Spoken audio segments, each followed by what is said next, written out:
Madam Secretary, I am thrilled by the passion in your voice. It's just so perfect for you to be leading this charge. You know, we governors are going to be going to a lot of ribbon cuttings in the next 10 years Yes. of job creating opportunities. And I want you to know that by necessity, we're going to have to give some credit to President Biden, but we know that you'll be the real source of that inspiration. So I Well, I want don't you know to know about that. It's all about. every ribbon cutting we go to, we'll be thinking of you. You know, I'm going to one today in Ferndale, Washington, just north of Seattle. Vicinity Motor Corporation. They're building a new plant to build electric buses. 70 new jobs in a small town north of Seattle. Nice. It's like the most perfect example of what we're going to be doing across the United States because of this infrastructure bill and because of the follow-up reconciliation that I'm confident you're going to be successful on.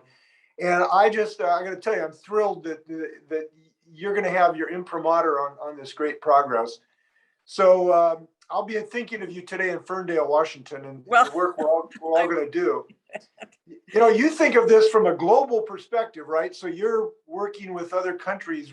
We governors think of it as like 70 jobs in a small town. And you know what a thrill that is, where the rubber meets the road. So I want to thank you for your passion on this.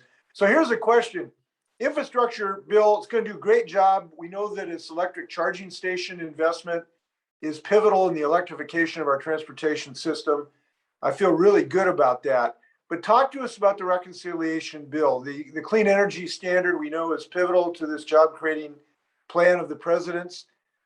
I guess the question is, how can we help you finish the job in the reconciliation package to really maximize this job creating opportunity? What can we do as governors to help you build confidence in Congress around this great plan? yeah, I mean, thank you for asking that. I mean, many of you have already got clean energy standards in your states, right? And We do, can, yeah. right. And you can point to them as having attracted investment and having created jobs. And we just want to put that on steroids on the federal side. And some of this is going to be because the clean energy standard, I think, is kind of the long pole in the tent in terms Right. of making sure we get to these goals of net zero carbon emissions by 2050.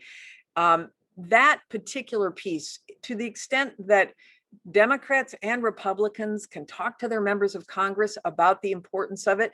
It's a demand side strategy. Obviously, you can have tax incentives, et cetera, and we can provide grants for the supply side. But the demand side strategy is really important in the United States. And it also demonstrates that we can lead and we can show other countries that not only does it not hurt your economy, which I think there's still a lot of chatter out there about a clean energy economy is going to hurt people in the fossil fuel community. And I just want to say a word about that because I think it is really important that, and perhaps one of the reasons why I'm a happy warrior is because I had this department that has 17 laboratories, and the laboratories, this is really the solutions department, and the ability to be able to eliminate CO2 emissions is a really important aspect of the technology that's being worked on in the labs. So I think it's really important for people in communities. I was just in West Virginia, for example, and in Houston, both very heavily dependent on fossil fuels, but who's the oil companies see the writing on the wall for this too. And obviously the market is already doing what it's going to do with coal.